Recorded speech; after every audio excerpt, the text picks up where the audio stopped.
Yeah, so I'm back. I got to get Kris in here. Give me a second.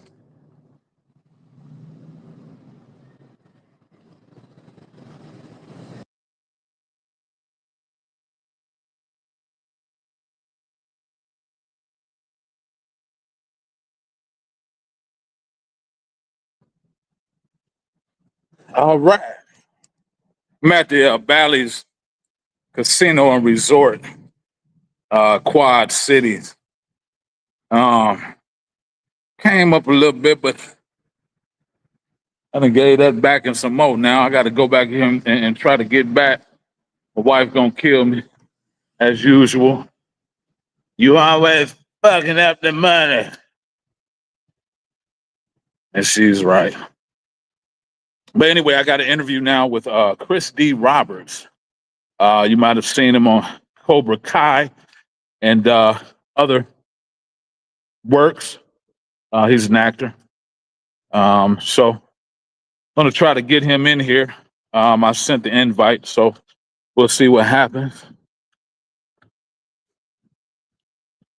See what happens here. This is the Walk of Shame. I don't know if you've ever been to a casino, had to do the Walk of Shame.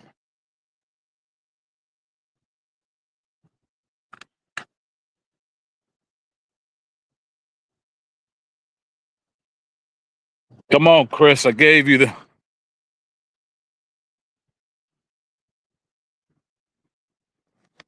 I'll be right back. Hopefully he shows up here.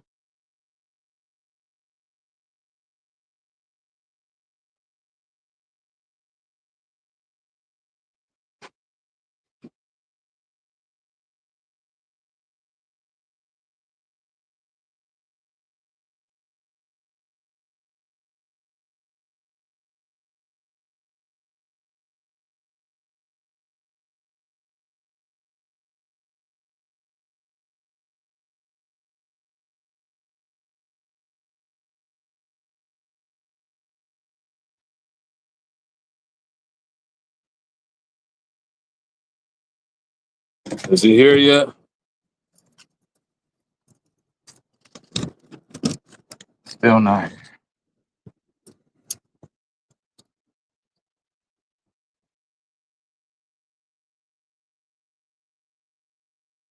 This thing's got to forward it to his email. He'll be right back. All right. So I know you're like, what kind of show is this? This guy's. Well, I'm a trucker. You know what I mean? So, unlike some people, I don't have a regularly scheduled day. You know what I mean? Like, I try to get it like that as much as possible, but it's actually very hard to do. You know what I mean? It's very hard to do because there are so many different moving parts. Uh, so. But I try though, you know what I mean, to be fair to the people. I try to make it as I'm trying to get it as structured as possible. That way people can know all the time when I'll be here and when to show up. Oh, okay. I think we got a guest now. I think we got a guest. Mr. Kris D. Roberts. How you doing, sir? I'm not getting your audio. Let me see if that's me. That might be on my end. No, might be on your end, Kris. I'm not getting. Can you hear me? Yeah, I'm not getting your audio. I hear you now. All right. Okay. Okay. Yeah, I got you. I got you now. How's your day going? Oh, it's been a Sunday for sure, Bosco. How about yourself? Oh, it's good. I just came from out of Bally's Casino and Resort. They already took some money from me, so my wife is not going to be very happy about that. But hey, you win some, you lose some. For sure, for sure. She'd be happy if it was the other way around, though. Right? I know, right? Yeah, especially knowing that I'm going to come in and give it to her, That's give her the right. money. You know what I mean? That's how that Well, works. it's great to have you. I looked it up. I looked up, researched some information. I know you spoke about it. You appeared in Cobra Kai. I said Cobra, like Cobra Khan, but Cobra Kai season 6, and projects like Secret Society 3. Is that right? Yes, sir. Surviving Jehovah Genesis. That's an interesting title name, Surviving Jehovah Genesis. How did those roles come about, and what challenges did you face preparing for each one of those roles?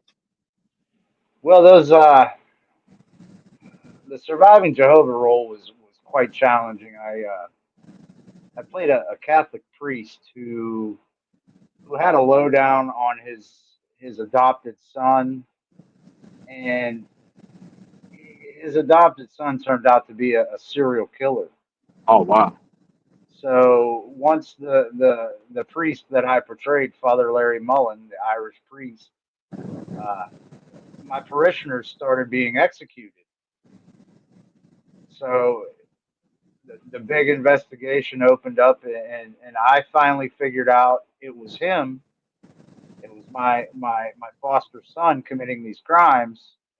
And there's a scene we did where one day I'm on the phone with the FBI, and my son thinks that I've given him up to the FBI.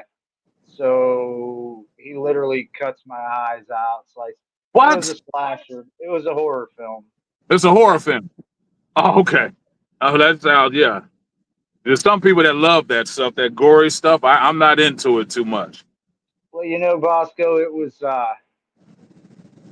probably a couple years into my film journey, and I was picking up whatever projects, anything it took to get on the film set for me, Uh, was worthwhile, if you will.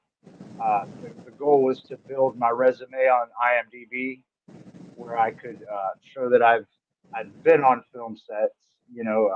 My first film set was 2019, and with that school of thought, here in 2025, I now have 39 film, television, music video, commercials, right, credits under my belt. Just by picking up what jobs I can. Big shout out to the Florida film industry, independent film, obviously the big names, Netflix, Sony Pictures. Those small steps are what found me to more and more opportunity. right, So it was basically saying all that just to say that uh, a lot of roles were low pay, no pay, zero budget films, mhm, helping out fellow filmmakers. This kind of thing, and again, like I said, now I can and display 39 credits from going about it in such a way.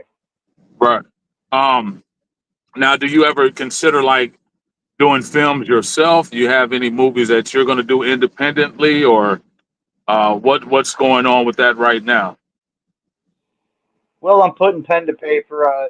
I've got numerous ideas. I don't know whether it may be a book form first, write a book and then create the script. Uh, Uh, kind of new to all that. I've been brainstorming with some filmmakers, and getting ideas on what I can do with the ideas I have. Had a negative experience one time, and I'm sure a lot of filmmakers can relate. You got to be careful who you share your ideas with, if you will. Had a beautiful plan to write a film about like a school shooting, and I talked to a close friend about it. We talked, and then 3 months later, he reaches out to me and asks me if I want to be a supporting role in his film about a school shooting, and I was like, oh, okay. Basically, he didn't necessarily steal my idea, but you understand what I'm saying. I If you understand if what you you're saying. put if you put Sharing out, something in it front of always happens like that. You share some ideas with someone, and if they have any type of angle that they can use, to get ahead of you, they will. You know what I mean? well, Um, that's just the nature of the beast. That's what well, you in the guys. meticulous. Go ahead. I'm Go sorry. ahead. No, I no, was go going to ahead. say in the meticulous moments interview. You mentioned honing acting and martial arts every day. What's a day in the life look like when you're juggling physical and dramatic preparation? Well, that's probably my favorite part of all of it is the preparation each day when I get up, realizing I work a full-time job. You know, I go to the gym 3 night. I try to go to the gym 3 nights a week. Sometimes I miss the mark.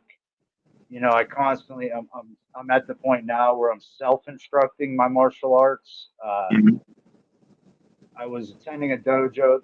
There's just a bunch going on. I just made a long distance move back home, getting settled in. There's a lot of things. Whereas before, and when I was in Gainesville, Florida, I had more access to everything. So now coming back home, making the 1,000-mile trip, changing jobs, everything's been kind of up in the air.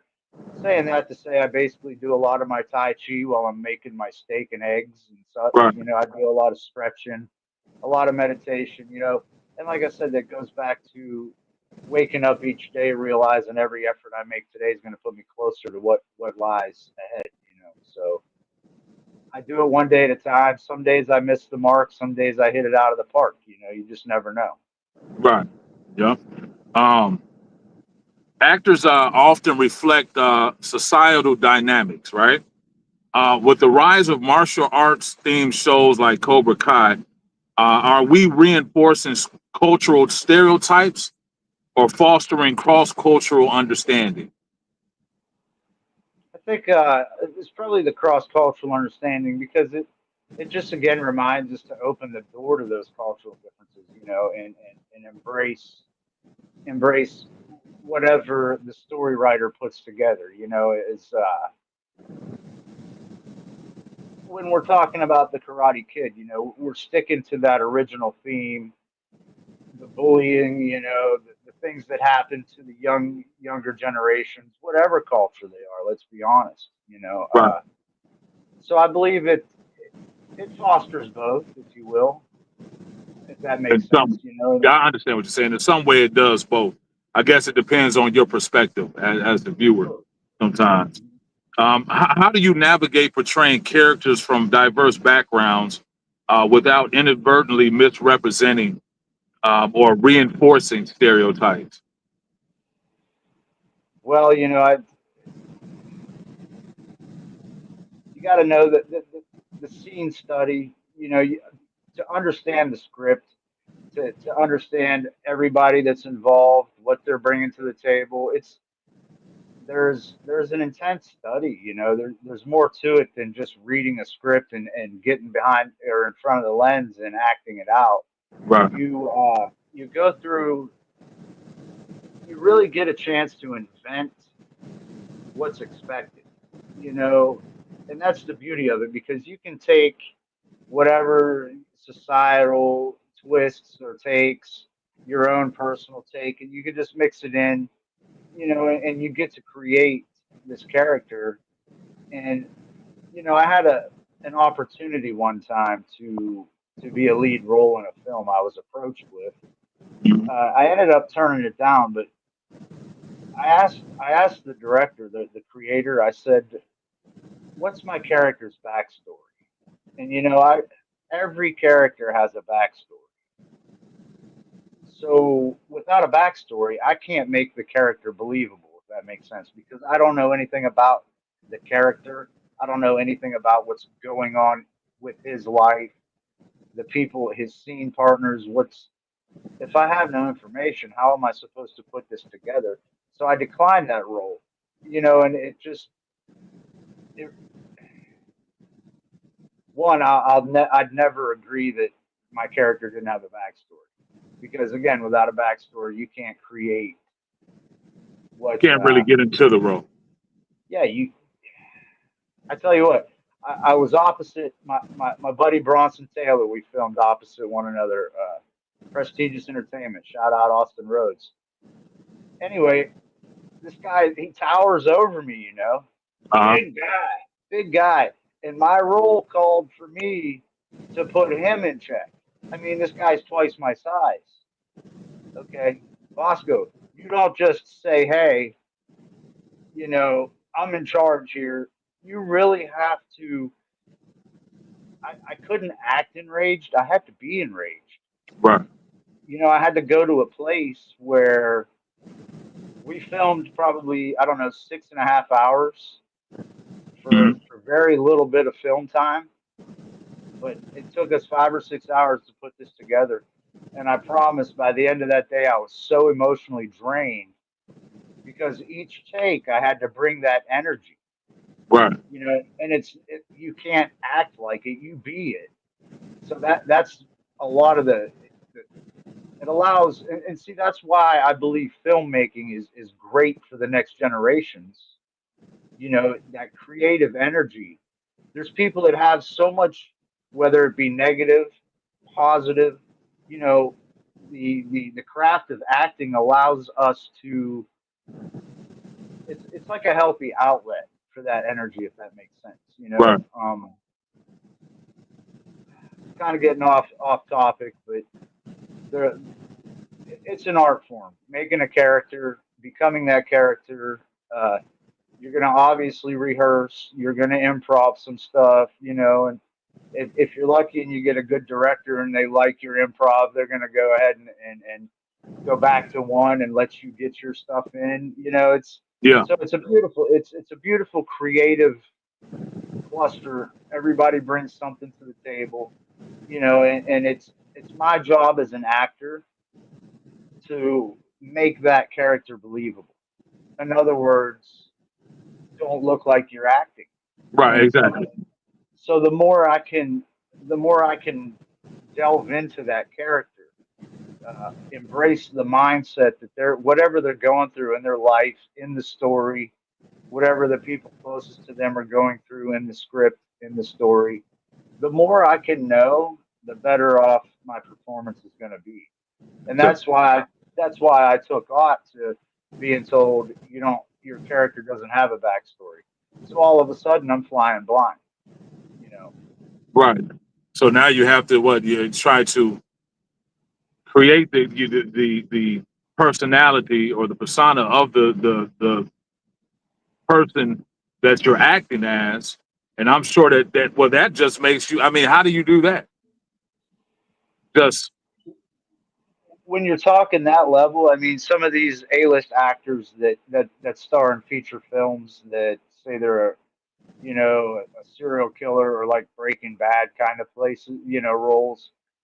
You really got to. I believe that's going to require a deeper study of even the psychology behind what that character is representing. Does that make sense? yeah, yeah, I So understand. you almost got to dig deeper.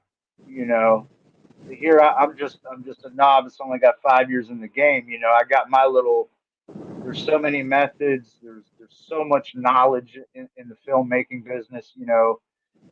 The script aspects, the writing aspects that I've, to be honest, I've only begun to chip away at. So there's so much that I glean from obviously the big players, Denzel Washington, Ethan Hawke, Russell Crowe, all the Will Smith.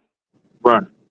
There's so much to learn, and I remember like my passion for film. It began when I was a young lad.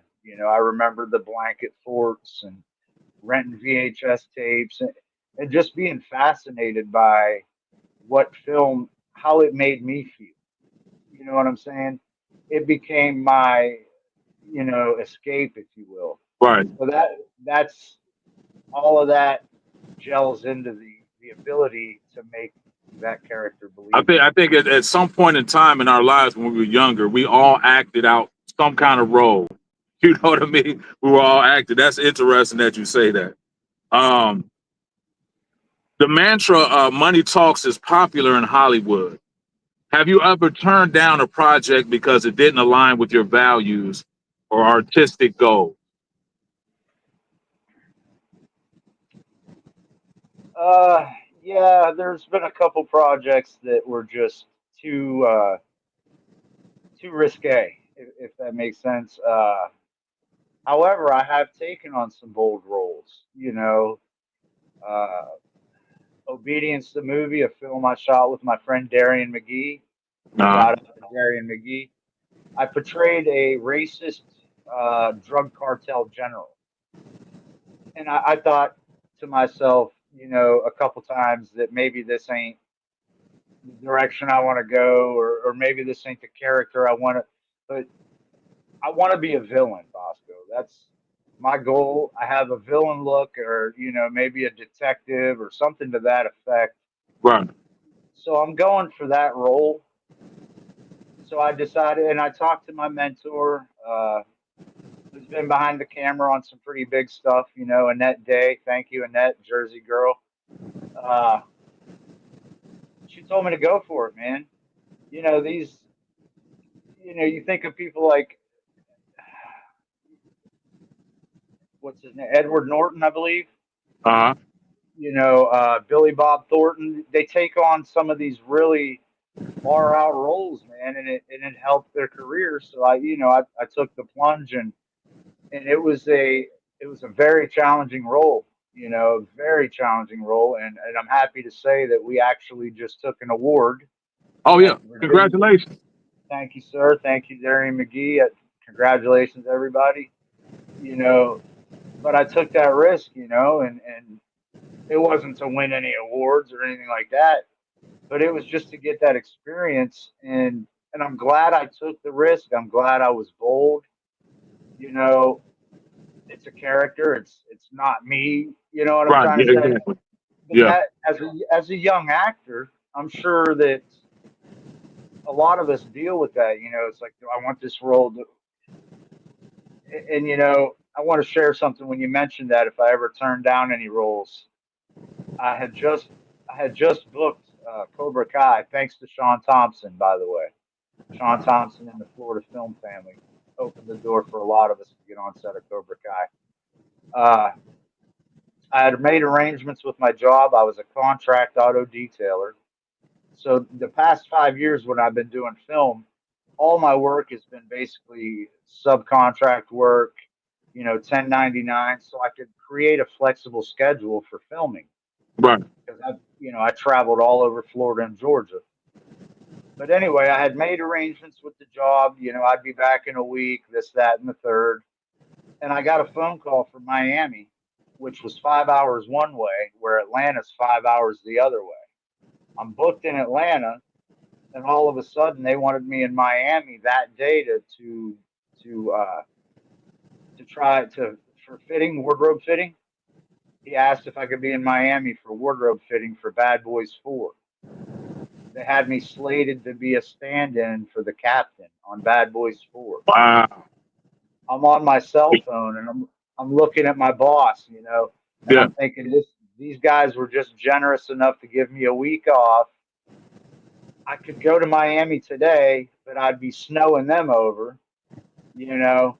yeah, So I had to tell, and it was a Hollywood casting agent calling my cell phone, and I'm like, I'm sorry, sir, I have to decline. And to this day, it's bittersweet. You know, I, I wish it was humanly possible to make both right, of those opportunities. And I was already signed, sealed, and delivered for Cobra Kai. So I went with Cobra Kai because not only my love for Karate Kid and Cobra Kai, but it was the right thing to do, obviously. I right, had already made one commitment. I can't break a commitment to go be on another, you know. exactly. So Yeah, that was a that's bittersweet. That was, commendable. yeah. Were you saying something, Chris? I was just saying that was bittersweet, but it's also reassuring too. How I got myself through that discouragement because you're gonna experience rejection after rejection after rejection. No actor gets every role they audition for. No actor, and that's what another thing that made it so. Because all it was just a raining down. I had Right, Netflix here, Sony Pictures in Miami. You know, doors were opening, and I could only answer one at a time, and it was a tough time, but it was at the same time I was kind of like, man, this is good stuff. You you know, know. And doors I were think in open. Ocean, you really have to go with your heart, based on the one that you really feel fits Right. you at that time. I mean, that would be quite difficult making those type of decisions. Um, but I didn't want to keep you long. I was trying to make it about 30 minutes, so I got my lightning round here. Just 5 quick questions for you. Um, favorite on-screen fight or scene in Cobra Kai? Had to be Sensei Lawrence and Sensei Wolf. Sensei Final Lawrence and boss. Sensei Wolf. Okay. Do you prefer big screen or streaming? What's your preference there? Big screen. Big screen for sure. Okay. One actor or mentor who's radically influenced your craft? Bruce Willis. Bruce Willis. Yep. Ideal Saturday night: script reading, martial arts training, or do you just have downtime? Well, Monday through Friday is my grind week. Usually on a Saturday night, I'm probably losing track of time and existence, and just taking some R&R. Back in the gym tomorrow. This kind of thing. Right. All right. If you could reboot any classic film or series with you in the lead role, what would it be? I'm gonna go way, way out on a limb and say Die Hard. Die Hard. Oh yeah, that would be awesome. Die Hard. That's a good one. Yeah, and if you want to, before we go, just let the people know if you had anything you wanted to say, any mentions, any projects that you have coming up. Where they can find you. If just whatever you have to say. I just, like I said earlier, a lot of shout outs to the Florida film industry, Georgia film industry. You can find me on Facebook as Kris D Roberts, Kris D Roberts one on Instagram. Always looking to collaborate, looking to connect with people and do new things. Currently, nothing in the works. There's a lot of civic things going on, some public speaking type stuff, and I'm writing some stuff, doing, and training and such. Just doing a little bit more each and every day to work towards. I'm stretching towards New York City, looking at that market. Um, Right. been talking to people connected to Wolf Productions, Wolf Casting. That's Chicago PD, FBI, Law and Order type stuff. Just looking to get into the film industry in Pittsburgh. And just whatever tomorrow might bring, Bosco. I'm gonna get up tomorrow and give 110, and whatever it produces, it's gonna Right. produce. Yeah. You know what? I think I had one more question, if you don't mind, before you go. Um, your personal journey. You're from past struggles to becoming a recovery advocate. You are a recovery advocate now, right? It's hugely inspiring, of course. How have these experiences influenced how you connect with characters and people um, in relationships on and off the screen? I've been fortunate to have multicultural, connections all throughout. I grew up in a small town and I grew up in a big city, so I've had the privilege to interact with a whole lot of different people, and that allows me to have multiple outlooks, if you will, from what I've gathered from the people I've met, the situations I've been in. I've It's all very influential in creating characters, because I can use life experiences that maybe another actor didn't experience, if that makes sense. Yeah, makes sense. I might be able to relate to a role better than someone who hasn't had the experiences I've had, and vice versa. Right. So we all have that ability to tap into our personal experiences to. And fortunate for me, I've had some pretty hairy ones, if you will. So, Right. and met a lot of people along the way that have been very powerful influences in the recovery world. People that, like myself, man, 20 2005, I was rock bottom, and ever since then, 20 years ago, it's been the rebuild. And this is just a part of the journey. I'm grateful for everybody that's tuned in, everybody that's going to see this. Thank you for supporting Kris D. Roberts.